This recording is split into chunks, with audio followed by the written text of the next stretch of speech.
Hola a todos, ¿qué tal? Muy buenas tardes. Muchísimas gracias por venir, por estar aquí presentes todos en esta tarde. Es un gustazo recibirles también. Mi rol para poder habilitar la palabra para que nuestras panelistas puedan desarrollarse en la exposición simplemente es quizás como una primera motivación a cómo pensarnos también atravesadas atravesadas por Malvinas, por la guerra de Malvinas, por la historia de Malvinas en la historia argentina.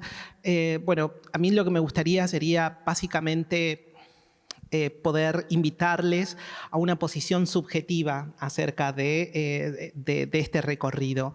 Nos interesa abordar la cuestión de Malvinas desde la perspectiva de género, entendiendo que es una perspectiva situada también con el desarrollo de las políticas de género, con el movimiento de las mujeres, de diversidades a lo largo de los años. Y que además esta mirada es un encuadre también sobre un pasado reciente que nos apela o que interpela una política de memoria en nuestro país. Y frente a esto, lo que también creo es que, digamos, estas posiciones políticas no pueden ser indiferentes también a cómo nos interpela en términos personales. Y ahí es que yo decía, hay una posición también de dejarse interpelar, de poder abrir a una escucha atenta para espacios como estos. Y espacios como estos que nos atraviesan de distintas formas. Yo voy a situarme en el carácter también de una persona travesti que a lo largo de los años fue creciendo en este país con otra perspectiva. La verdad es que Argentina para el año 83 en adelante sin duda se desarrolló como una democracia en desarrollo respecto a la perspectiva de derechos humanos. No fue el punto de inicio y no solamente lo digo con respecto a la presencia de las fuerzas militares durante los años 80, sino también la presencia del servicio militar obligatorio atravesándonos. Yo fui sorteada dentro digamos, del grupo de los varones que se sortearon, y así como yo, otras personas travestis y trans fueron sorteadas a lo largo de los años. Y esta presencia de la vida militar y del derecho de militares en la vida civil también fue, digamos, un mandato con el que crecimos con determinadas expectativas y roles acerca de lo que constituía el Estado. De verdad que cuando fui sorteada, yo estaba en el secundario como la mayoría de les pibis que estábamos en el secundario. Sin embargo, fue el año anterior, o durante ese año, fue el del crimen, el del asesinato a Omar Carrasco.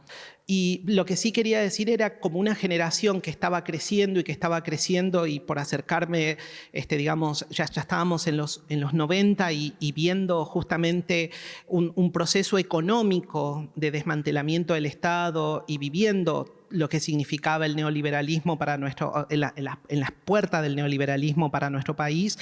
Lo cierto es que el crimen de Omar Carrasco fue sin duda una marca también generacional para nosotros. Y cuando se corta el servicio militar obligatorio, hubo un periodo, el de mi generación, que tuvimos que presentarnos para enrolarnos en el servicio militar. Yo desacaté esa indicación. Ya había organizaciones de familiares que estaban pidiendo que a los pibes no los manden al servicio militar, sobre todo por la muerte de Carrasco. Para nosotros pensar también el conflicto de Malvinas, haber crecido con hijos de desaparecidos, digamos, es una marca en nuestra generación que no es un dato para omitir. Entonces, poder pensar Malvinas creo que también tiene que ver con la receptividad de todas estas tramas que constituyen nuestra subjetividad. La constituye en mi caso y mi invitación y mi provocación para esta mesa, para esta tarde, es quizás esta invitación a que cada uno también pueda como abrir el espacio para ver desde dónde te atraviesa, digamos, Malvina en tu historia, en tu biografía, en tu contexto político, en la ciudad donde creciste, en el modo en el que lo recibiste, pero también, por supuesto, hoy abriendo, como decía Sol, una perspectiva que va muy situada a un enfoque que tiene un espacio narrativo, que cuenta con un ámbito, con un sujeto narrativo dentro de lo que es la literatura. Yo, para volver a nuestra mesa y a este panel de lujazo de género, diversidad y pensar Malvinas a 40 años, lo decía sin duda Sol, que existen distintas representaciones culturales que abordan la cuestión de Malvinas y que hoy estamos frente a manifestaciones literarias, narrativas, que tienen que ver y vinculadas a las antologías, los cuentos, las novelas, las crónicas, la poesía, y estas manifestaciones y expresiones se han centrado en cruzar Malvinas con géneros y diversidad. Este es el punto que creo que desde nuestra posición subjetiva, pero también abriéndonos a una mesa que nos habla y que dialoga con estos espacios, a mí me gustaría primero presentar a nuestras compañeras. Acá las presentó Sol de manera formal, pero quizás decirles, bueno, que ella es Victoria Torres, que es nuestra compañera que vive en Alemania, que está de visita aquí en Argentina, que yo a través de ella pude conocerlas también a ustedes. También Sol se refirió a Raquel Robles, muchísimas gracias por estar aquí presente, realmente por recibir nuestra invitación. Frida Hertz también, muchísimas gracias. Tu libro está siendo como profundamente elogiado.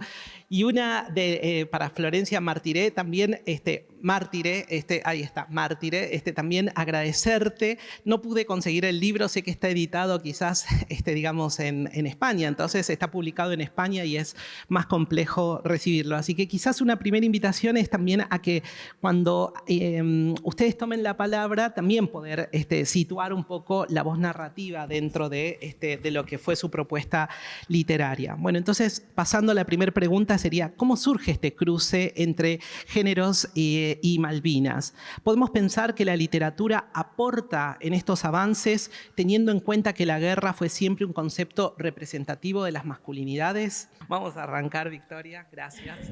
Bueno, ante todo, muchísimas gracias, Alba, por habernos recibido aquí y de alguna manera, digamos, dado lugar a este espacio de encuentro, de reflexión, que para mí va a ser algo que va a quedar, me parece, después dando vueltas y gestando, ¿no?, otros espacios de este tipo tan necesarios, ¿no?, como se dijo anteriormente. Ya, inevitablemente Malvinas y el género y diversidades se tenían que cruzar. Es interesante, me parece, y lo estaba pensando ahora un poco, darnos cuenta de nuestras biografías y que todas tuvimos un paso muy... O sea, nosotras dos somos de La Plata, pero ella es Villa Elisa, Raquel es Citibel, o sea, todas somos de La Plata y Gran La Plata, las cuatro, ¿no? Y esto es como una especie casi de casualidad que se da acá, pero me doy cuenta de algo que realmente es importante de ver. En La Plata la presencia de Malvinas es muy fuerte, ¿no? O sea, Malvinas es muy fuerte en ciertos lugares del país, ¿no? Me parece que si uno va a ciertos lugares como, bueno, por supuesto el sur, pero también Corrientes, pero en La Plata particularmente ha habido una presencia de Malvinas desde hace mucho, mucho tiempo, ¿no? Desde la inmediata posguerra La Plata, y es una presencia muy viva y muy renovada continuamente. Y a mí me sorprende, ¿no?, cuando vuelvo desde Alemania, en cualquier lugar de La Plata vemos, ¿no?, los micros, los que llamamos nosotros los colectivos, ¿no?, con las imágenes de los caídos, los murales. Es casi imposible moverse en La Plata y no toparse, ¿no?, con una referencia a Malvinas muy fuerte. Y esa cuestión regional, ¿no?, es realmente algo que desde que yo tengo, digamos, ¿no?, que uso de razón, que empecé a pensar Malvinas, estaba ahí, ¿no?, con 14, 15 años, en plena adolescencia. los amigos, ¿no? En los cuales estaba tu padre, ¿no? O sea, ver cómo estos compañeros de la escuela y amigos del barrio eran convocados y eran directamente, o sea, más que convocados, eran obligados, ¿no? a ir a la guerra. Y eso es algo que a mí siempre me quedó dando vueltas. Es decir, bueno, algunas personas van a festejar los cumpleaños de 15, ¿no? Y otras personas les toca ir a la guerra, ¿no? Era esa generación. Entonces, para mí era algo que sí, que toda mi vida, desde toda la adolescencia, estaba ahí, y estaba ahí en tanto presencia de femenina mía, de decir, bueno, son mis amigos, ¿no? Son los que de alguna manera hubiesen tenido que estar ahora en una escuela, hubiesen tenido que estar con nosotros en una fiesta, en una reunión, ¿no? En las primeras digamos, relaciones, ¿no? Adolescentes entre las personas, y ahora están en una situación absolutamente impensable, ¿no? En una guerra. Entonces, y esa idea de acompañarlos, de sentir que nosotras, ¿no? Quienes teníamos 14, 15 años en esos momentos, estábamos pendientes de lo que les estaban pasando a estos amigos que estaban en las Malvinas, sentir esa presencia también a través de las maestras, ¿no? que nos contaban, ¿no? en algunos casos, en los mejores casos, ¿no? qué es lo que estaba pasando ahí, recordar, ¿no? Las cartas que escribíamos, y ciertas cartas que además cruzaban, ¿no? Y hay un texto en La guerra menos pensada, este libro que editamos en Alfaguara con, ¿no? Julieta Obedman, que está aquí también presente, la editora de este libro. Hay un texto de una escritora maravillosa, Gloria Peirano, que justamente recupera ese momento en que las adolescentes escribíamos las cartas a los soldados y se cruzaba cierta erótica, ¿no? incipiente de esos momentos, normal, ¿no? de esa edad, con ese soldado conscripto a quienes les escribíamos cartas. Entonces era una mezcla también, ¿no? de forma de relacionarse con esas, ¿no? con esos chicos, con esos jóvenes que habían sido enviados, y desarrollar también, ¿no? una forma de relacionamiento, de sexualidad, de erotismo, etcétera, etcétera. Estos dos libros últimos son un poco, ¿no? esa idea de decir, y las mujeres, ¿no? y las diversidades, y las personas, diría yo, y las personas que estuvieron ahí, ¿no? ¿Qué pasó con ellas? ¿Cómo se manifiesta esto a través de la literatura? ¿Cómo lo recuperaron o no lo pudieron recuperar, ¿no? Así que... Bueno, buenas tardes. Gracias por la convocatoria. Retomo un poco lo que se venía hablando y les cuento que mi acercamiento a Malvinas, como ya dijeron, es por ser hija de un excombatiente, así que es un poco una configuración por defecto. Yo nací con Malvinas en casa.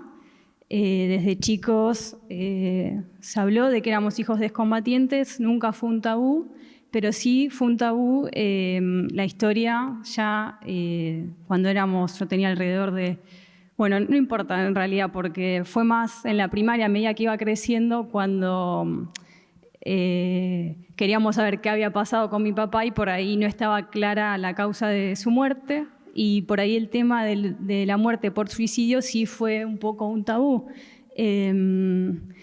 Entonces era raro eso. A ver, somos hijos de excombatientes, tengo 2 hermanos varones, hijos también de mi papá, después tengo una hermana mujer de otro matrimonio de mi mamá.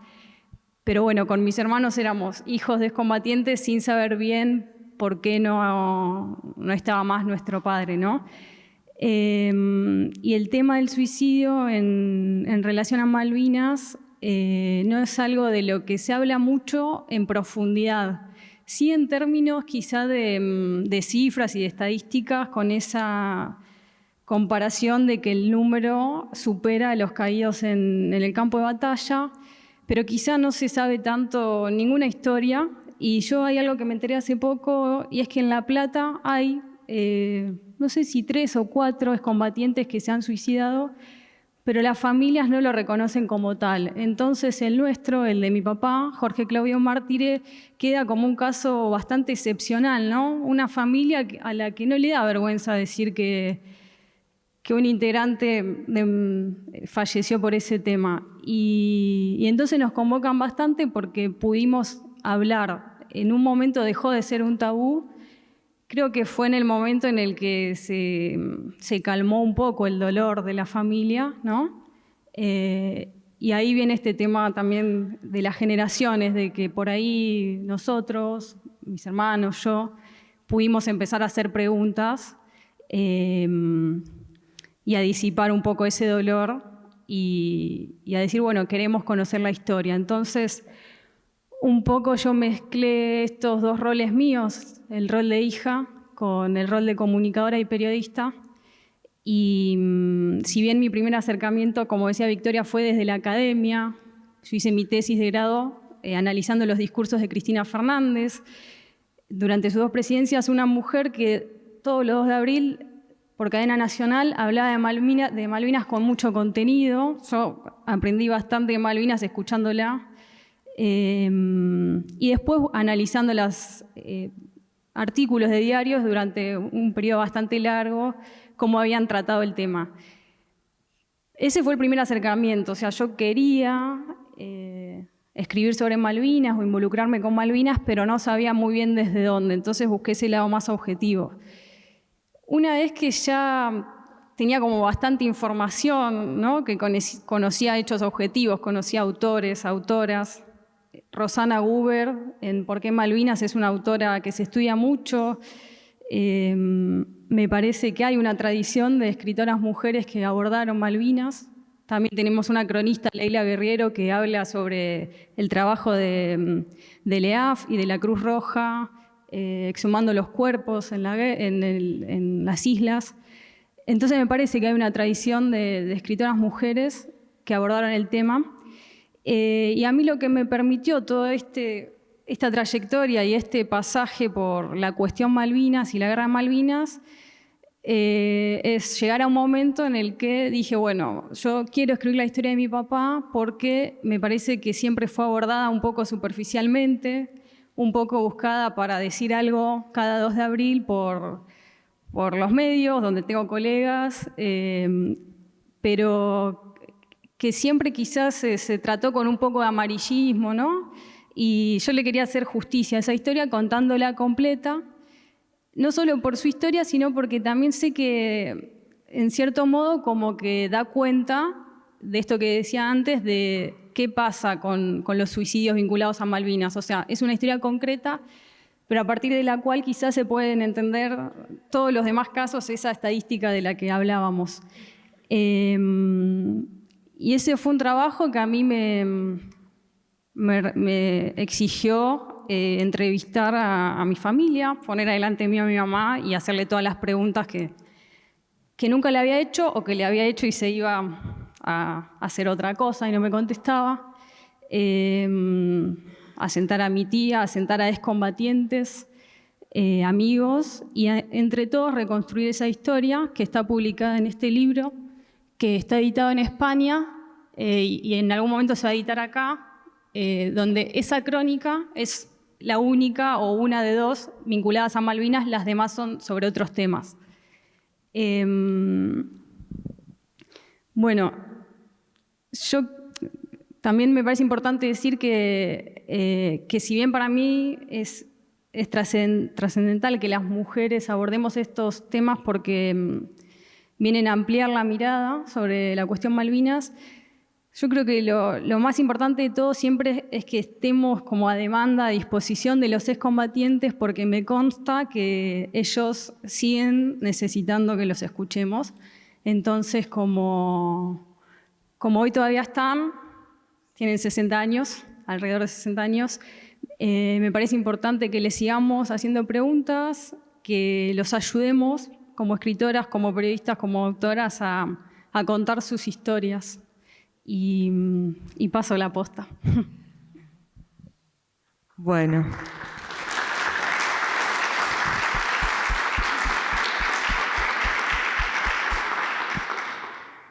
Bueno, también agradecer mucho a Emanuel, que no lo veo, a Alba, gracias por la convocatoria. Mi admiración a estas mujeres también escritoras. Bueno, yo voy a ser breve, pero voy a ser breve en serio. Voy a ir, digamos, directo a la respuesta a la pregunta que formuló Alba.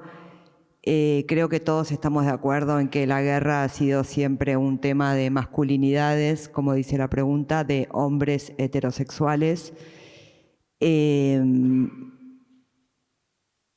Y solo, digamos, dejando de lado a las mujeres que participaron como instrumentadoras, como técnicas, como enfermeras, como cuidadoras, como contenedoras, como administrativas en el continente o en la isla, digamos, dejándolas de lado solo por un momento para responder la pregunta, decir que la guerra es un tema de masculinidades es darle, digamos, una mirada muy corta, recortada, digamos, y solo una primer mirada y ya no más.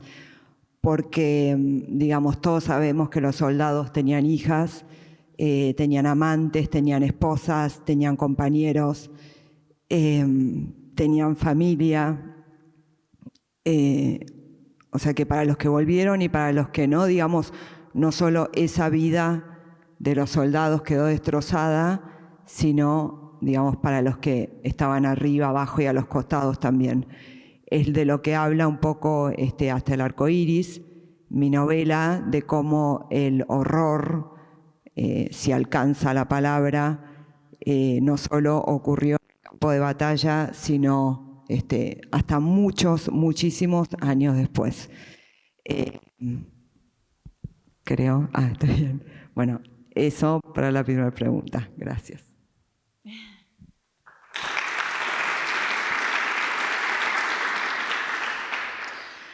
Bueno, buenas tardes. Muchas gracias por la invitación. Muy honrada de estar acá en este palacio. Me parece que es un lindo marco, ¿no? para conversar, que los palacios sean nuestros también, ¿no? Que nos podamos usar para nuestras cosas. Honestamente, a mí, si bien la guerra de las Malvinas me atravesó un montón en mi infancia, y la recuerdo perfectamente y traté de que ese momento de capturar, digamos, lo que sentí yo y lo que sintieron otros en ese momento en Pequeños Combatientes, y en lo que pasó en la escuela y en lo que pasó en mi casa en particular en la guerra. Convengamos que la guerra de las Malvinas es un tema conflictivo. Conflictivo porque es una guerra iniciada por la dictadura, pero llevada adelante por muchachitos de nuestro pueblo. Entonces ahí siempre hay un cierto escozor, ¿no? Para pensar las Malvinas. En mi caso particular, además, me genera mucho conflicto la idea de patria como un territorio. Entonces, pensar que las Malvinas son nuestras también me genera conflicto. Primero, porque ¿qué sería nuestro? Y segundo, perder la vida por un pedazo de tierra, a mí en lo particular me genera conflicto. Porque me genera conflicto el contorno y decir que este contorno es nuestro.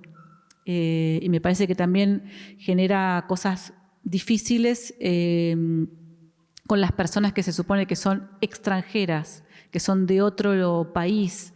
Y esas cosas que pasan con ciertos conceptos de patria que son difíciles. Y traigo acá una cosita muy chiquitita que me contó Julio Urien,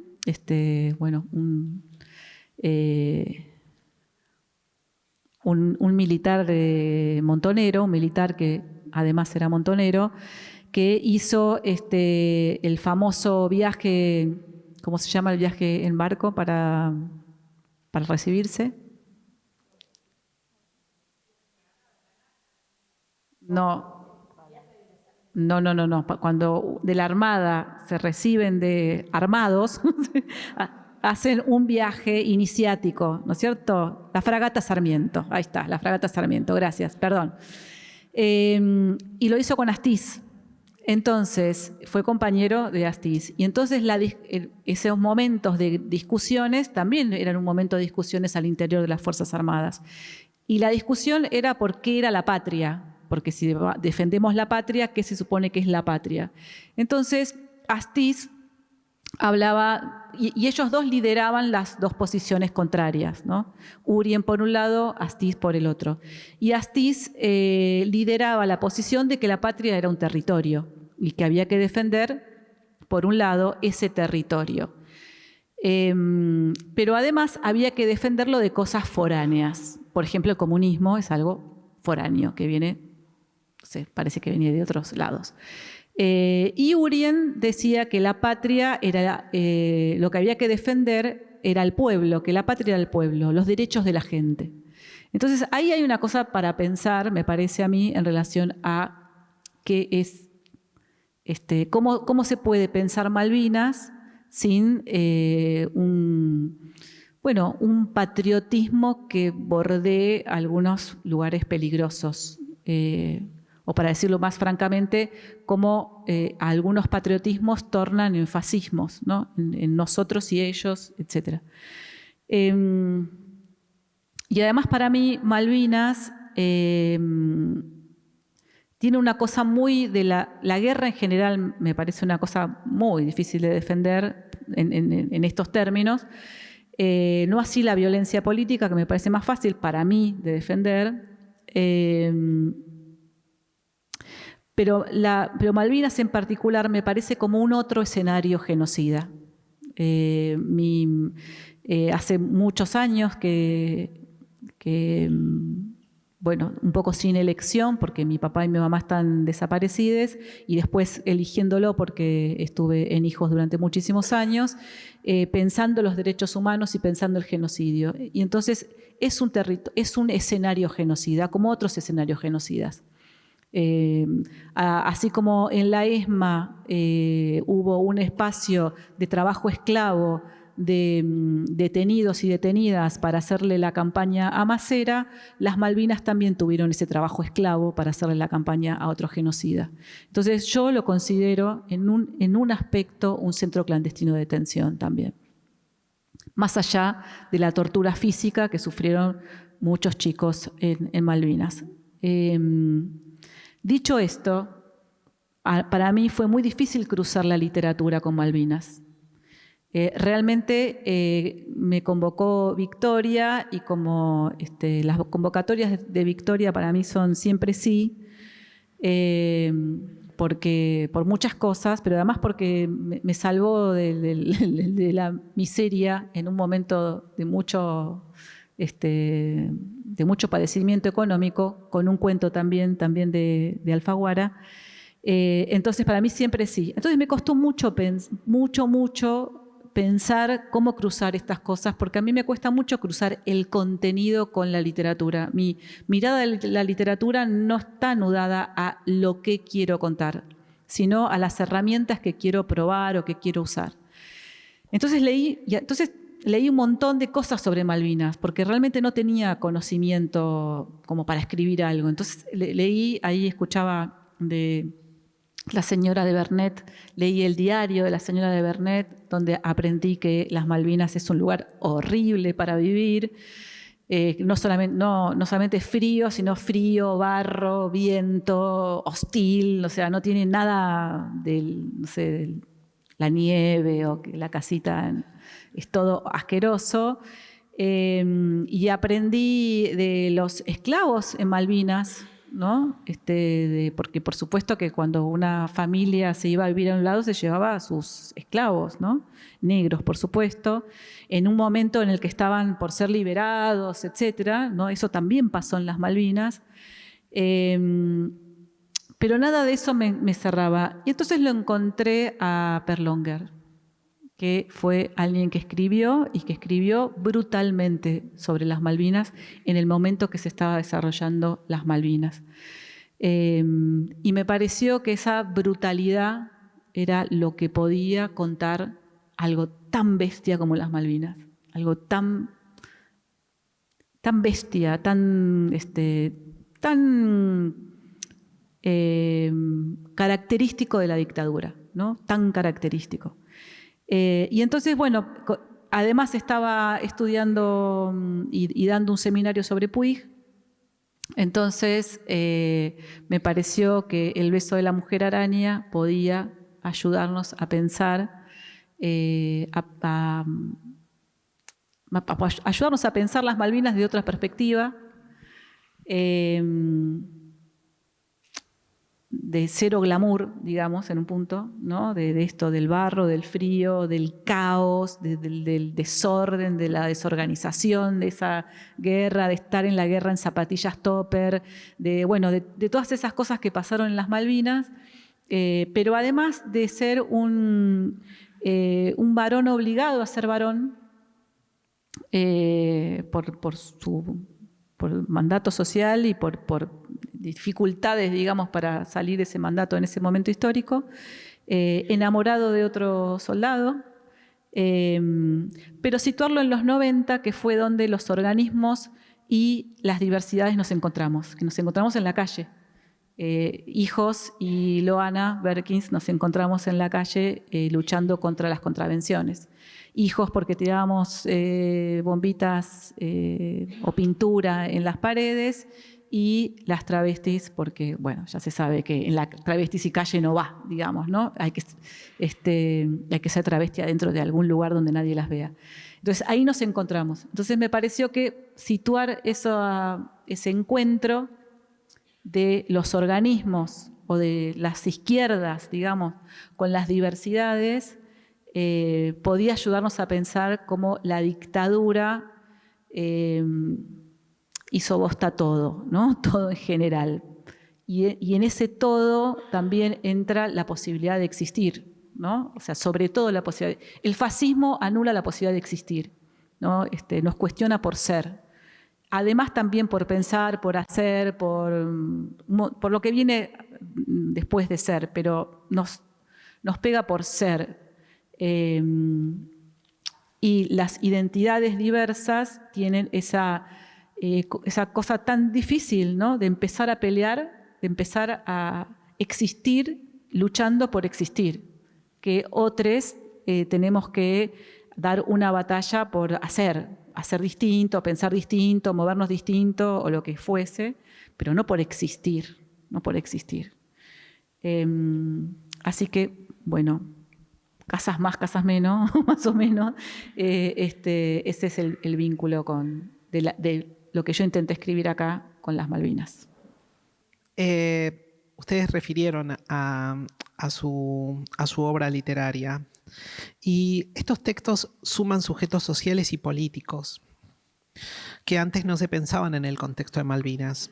Entonces, básicamente, y creo que algunas ya lo mencionó, pero quizás para reforzar, ¿cuál fue la motivación para abordar estos temas desde la perspectiva de género y diversidad? Y voy a hacer 3 preguntas en esta línea, ¿no? Si es una estrategia solo literaria o es necesario seguir pensando Malvinas desde otras perspectivas más actuales, como críticas contextualizadas. ¿Y qué significa este agregado o este aporte para ustedes? ¿Qué significa este aporte para ustedes? De alguna manera, estos 2 libros, desde 2 momentos históricos diferentes, estos 2 libros que edité yo, ¿no? Dan cuenta de la existencia de escrituras quizás que no estaban tenidas en cuenta en el contexto, digamos, de Malvinas. En el caso de la antología, Poesía Argentina y Malvinas, ¿no? Que recoge textos desde 1833 hasta 2022, es decir, 189 años de poesía argentina inspirada, basada, referida a Malvinas, digamos, es también de alguna manera una muestra de una soberanía cultural, ¿no? Es interrumpido, no es una escritura ocasional, no es algo que ¿no? Que tuvo que ver con la guerra, con ese momento, con esos 74 días, con un poco después, un poco antes, sino que realmente hay un texto de 1833, ¿no? En el momento de la usurpación, es un texto anónimo que encontramos en la Gaceta Mercantil, que bien podría haber sido escrito por, no sé, una mujer, por alguien, no sabemos, ¿no? Quién, o sea, el hecho de que sea anónimo también es muy, muy sugerente, ¿no? De por qué se esconde alguien detrás de ese anonimato, ¿no? De lo que estaba diciendo un poco Raquel, ¿no? De esos estar peleando por ser, también el anonimato es una buena forma a veces, ¿no? Pero digamos, a mí me gusta plantear, pensar Malvinas desde esa idea de esa posibilidad, ¿no? de ese texto anónimo que nos habilita la posibilidad de creer que desde ese origen de las escrituras hay una persona detrás de eso que puede tener la orientación sexual, ¿no? Que sea, y está ahí, ¿no? No hay marcas ahí. Eso me encanta. Y me encanta también poder pensar la narrativa de Malvinas a través del texto que nombró el secretario Carmona, que nombró Raquel Robles, digamos que es ese diario de María Sáenz de Bernet, ¿no? Una escritura también como de cosas muy feas, pero también de cosas como muy mínimas, muy de la vida cotidiana, ¿no? Entonces, y pensar el origen de la literatura argentina desde eso. ¿Por qué es pensar el origen de la literatura argentina quizás desde Echeverría? También ahí hay una diversidad muy grande, ¿no? En el Matadero, ¿no? O esa violación, ¿no? Y esa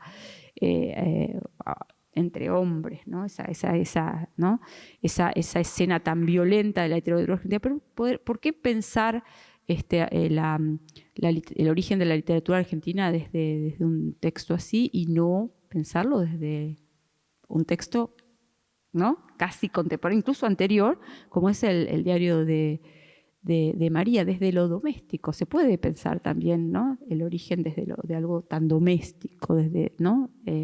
Entonces, esas cosas, digamos, se ven, me parece, en este libro que recoge esos principios, ¿no? En donde tenemos, hay textos de mujeres anteriores a la guerra, hay textos de mujeres que acompañan, ¿no? La guerra, y hay textos de mujeres posteriores a la guerra, de hecho, muy recientes, que recogen un poco de otra manera en la forma en la que la poesía puede hacerlo, ¿no?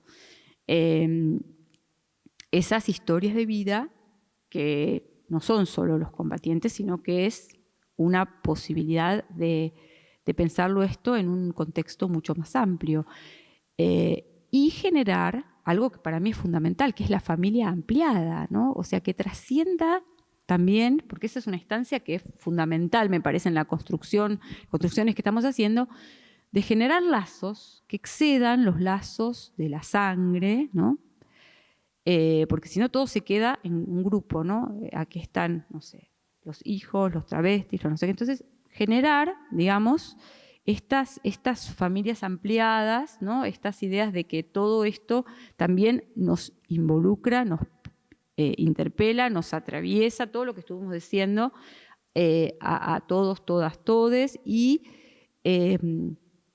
nos hace crear estos espacios, ¿no? De poder estar pensando juntas más allá a partir, pero también más allá de las biografías y experiencias personales de cada uno, cada una, ¿no? Entonces, estos libros tienen un poco esa idea. El último libro, La guerra menos pensada, es un libro de 2022, que es no una antología, porque los textos no existían, sino una compilación. Son textos, ¿no? De 17 autores y autoras pensados para esta antología, pensados para este momento histórico, pero pensados desde un espíritu federal, ¿no? Porque hay textos que recogen, digamos, autores y autoras de muchos lugares de la Argentina, que me parece también fundamental, ¿no? Sacar un poco, y desde diferentes perspectivas también de género y diversidades. Bueno, coincido totalmente con lo que dice Victoria. Como dijimos hoy en la previa, bueno, nosotras nosotros estamos situados acá en la ciudad de Buenos Aires. Antes hablábamos de la ciudad de La Plata y Gran La Plata, donde se aborda mucho Malvinas en sí, pero está bueno también salir de esta centralización y también me gustaría ver miradas de otras mujeres, como vos decías. En ese libro hay miradas de todo el país y eso es importante. Me gustaría saber qué piensa la hermana de un excombatiente de, no sé, de Corrientes, de Catamarca, de cualquier otro lugar, qué pasa con esas familias o con esos intelectuales, académicos o excombatientes que puedan sumar sus miradas, ¿no? Salir un poco siempre de este punto del mapa y ojalá que se siga dando. Y coincido en que estos espacios así son disparadores para eso. Bueno, me centro en la pregunta yo, soy muy prolija. Creo que, en primer lugar, no hubo de mi parte, al momento de sentarme a escribir, ninguna estrategia literaria. Digamos, no pensé en género o en el rol de una mujer ama de casa, ni tampoco en Malvinas. Simplemente sí empecé a escribirla hace muchos años cuando fui madre, entonces estaba esa emoción de la maternidad y se me colaba, digamos, Malvinas. Fue la historia la que me eligió a mí y no yo la que elegí la historia. Es ficción, hasta el arco iris es pura ficción. Y se me presentó la historia y bueno, no me quedó otra que bajarla a la palabra escrita, que es como mejor se me da, contarla de la mejor manera que sé. Les contaba cuando llegamos a Alba, a Victoria, a Florencia y no sé si estabas, Raquel, que no me sentía legitimada ni siquiera para ficcionar Malvinas,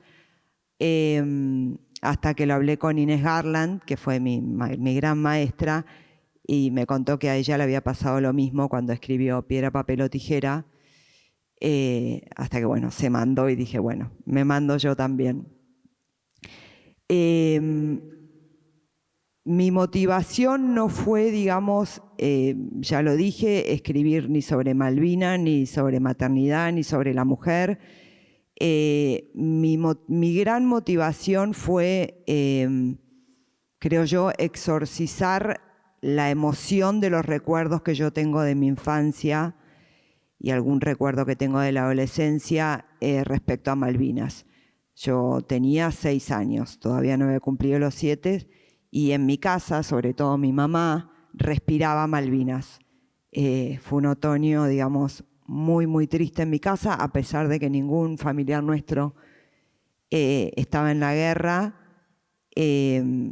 Mi mamá respiraba Malvinas, lloraba, gritaba, iba a las reuniones de padres en la escuela, se peleaba con todos, volvía llorando, no quería participar de ninguna campaña porque decía, digamos, lo que no decían los noticieros, que estaban muertos de frío, de hambre y de miedo.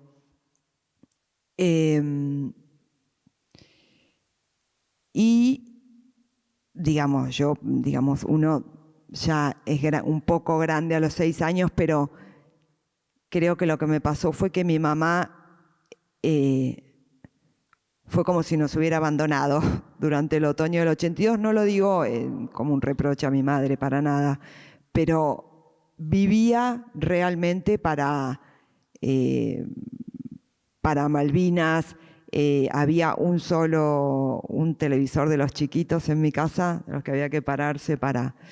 Y mi mamá 1 hora antes sintonizaba el canal de las noticias y después iba a dormir llorando.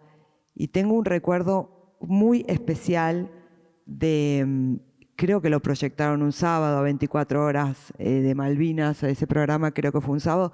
Yo estaba encantada porque iba a haber famosos y donaban joyas y cheques y yo estaba encantada con el programa y mi mamá en un momento se levantó y apagó y se encerró en su habitación. O sea que tengo como esos pantallazos, esa emoción que yo tampoco le puedo poner un nombre, simplemente, digamos, era que tenía pensado hablarlo después, pero era como lo no dicho para mí, digamos. Me estoy adelantando un poco en el panel, pero acá creo que es donde se da el cruce en la novela. Antes quiero aclarar que todo esto que estoy diciendo ahora, digamos, esta racionalización de mi propia novela, la puedo hacer ahora. No la hice mientras escribí. Yo mientras escribí no utilicé ninguna estrategia, no racionalicé la maternidad, no racionalicé Malvinas, no racionalicé el rol de una mujer ama de casa, no racionalicé nada. Lo mío fue contar una historia que se me presentó. Ahora estoy racionalizándolo, después de haberlo escrito y cuando me hacen alguna entrevista o me preguntan o lo que fuere, digamos, ahora es cuando yo puedo interpretar lo que yo misma escribí, ficcioné.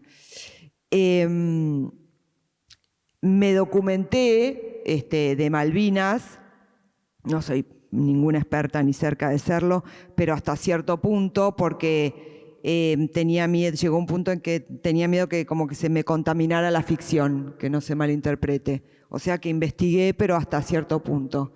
Después frené. Y adelantándome un poco en el panel, esto es lo que les quería decir. Yo creo que en el punto donde se da el cruce entre género y Malvinas en la novela es en lo no dicho, digamos, en lo que se intenta, porque no se logra, en lo que se intenta invisibilizar. Ahí es donde creo que se da el cruce, tanto en el rol de la mujer, en Malvinas. En Malvinas yo creo que fue lo que más me impactó. Todo lo no dicho, digamos. Los chicos soldados iban a la guerra y nadie les decía a dónde los estaban llevando, porque no es que estaban yendo, los estaban llevando. Acá en el continente nadie decía que estaban muertos o casi muertos de frío, de hambre, de miedo. No lo decían. Solo mi mamá. Para mí, solo mi mamá, que no paraba de decirlo. Cuando morían en combate, nadie les mandaba unas cartas a la familia, ni 2 líneas, ¿no? Lamento comunicarle que su hijo falleció en combate. Cuando volvieron de las islas, les prohibieron hablar, ¿no? De esto no se habla, los escondieron y les prohibieron hablar. Y a los que no volvieron de las islas, los enterraron sin nombre. O sea, de eso eso es lo que más me impacta, que los hayan enterrado sin nombre, es lo que más me emociona. ¿Hasta dónde llegó la crueldad de la guerra? Que hayan enterrado a soldados sin nombre. De hecho, los enterraron con la leyenda soldado solo conocido por Dios. Y cuando estaba preparando este panel, yo que soy creyente, a mi manera, pero soy creyente, pensé, ¿y si no creían en Dios? Ni siquiera los soldados. Hasta eso, ¿no? Vuelvo al cruce. La protagonista de mi novela es una mujer que no puede ni siquiera nombrar, ni siquiera llamar a sus hijos por su nombre.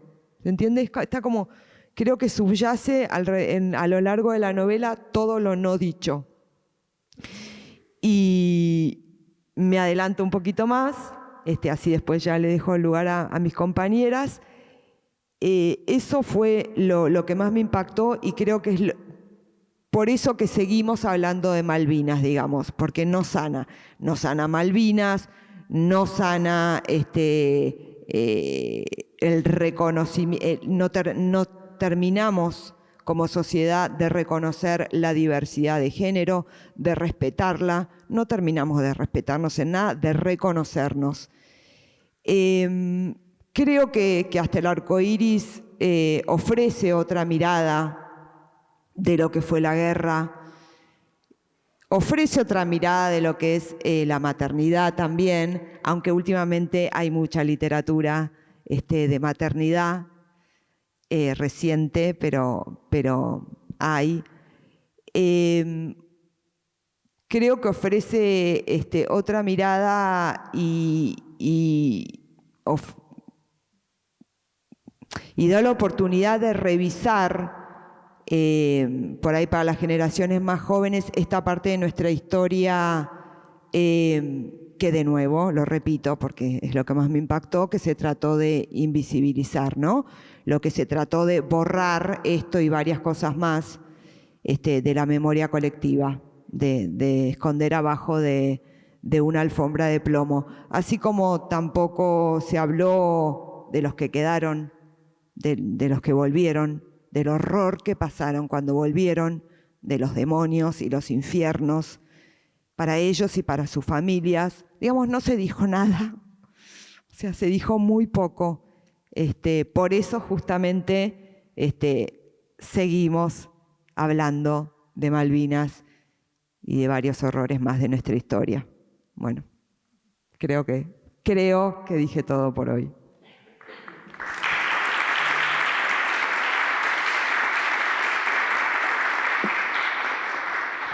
Bueno, a mí no me llama la atención que el silencio ni el borramiento de los nombres, porque creo que Malvinas es un escenario de la dictadura y un escenario bien característico de la dictadura. Y la dictadura tuvo como estrategia política el borramiento. Digamos que Malvinas tiene la ventaja, vamos a decirlo así, de tener un lugar donde están los cuerpos y que no están los nombres. Quienes tenemos familiares desaparecidos no tenemos ni siquiera esa ventaja. O sea que venimos de un país o estamos en un país, caminamos en un suelo donde nunca sabemos si debajo de ese suelo no hay cadáveres. Y a mí me parece que alguien que condensa el sujeto político de Malvinas es Perlonger. Porque Perlonger, al mismo tiempo que estaba diciendo hay cadáveres, hay cadáveres, hay cadáveres, ese poema que no tiene otro, no hay otro igual, me parece a mí, no hay otro igual, no hay otro que nombre la dictadura de esa manera. Les voy a leer un pedacito de Perlonger, escrito en ese momento, porque digamos que en este momento es una historia escribir esto, pero en ese mismo momento escribe: el solo hecho de que guapos adolescentes en la flor de la edad sean sacrificados o aún sometidos a las torturas de la disciplina militar en nombre de unos islotes insalubres es una razón de sobra para denunciar este triste sainete que obra mediante el casamiento de los muchachos con la muerte. Pero además está bueno leer el informe Grossman de Perlonger, se los ultra recomiendo, que es una ficción, es un informe ficcionado sobre Malvinas, sobre un episodio posible en Malvinas, que es de una brutalidad espeluznante,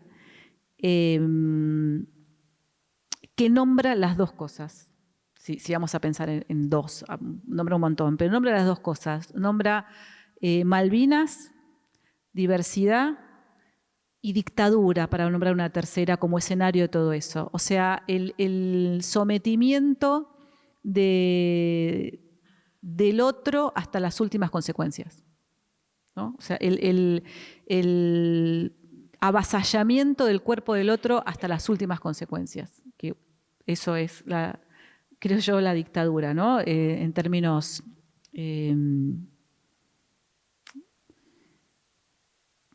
vamos a decirlo así, no en términos político-económicos, sino en términos de la subjetividad, el arrasamiento completo de la subjetividad. Los nazis ya sabían un montón de eso, donde, bueno, no hay nombres, no hay personas, no hay particularidades, hay números. creo que nuestros nazis autóctonos doblaron la apuesta y lo hicieron todavía más, más finito, ¿no? Más preciso el asunto. Y nos dejaron en un país sin nombres, ¿no? Por eso ahí tenemos una obsesión, me parece a mí, en la Argentina con los nombres, ¿no? Con las placas, con los nombres de las personas, con restituir identidad. Entonces, para mí, el sujeto político de Malvinas, el sujeto político de la dictadura, digamos, y el sujeto político de las diversidades tiene un lugar en común, que es el de nombrarse, el de restituir identidad, digamos, porque las diversidades no están esperando que alguien les dé una identidad, sino de restituir la propia identidad. Y las desaparecidas y los desaparecidos de la Argentina también están en ese mudo pedido, ¿no? De que les restituyamos identidad, de que este número con el que tanto conflicto tiene la derecha en la Argentina, si son 30.000, 30.001, 29.900, etcétera, pueda convertirse en sujetos, en nombres de personas con historias, con trayectorias y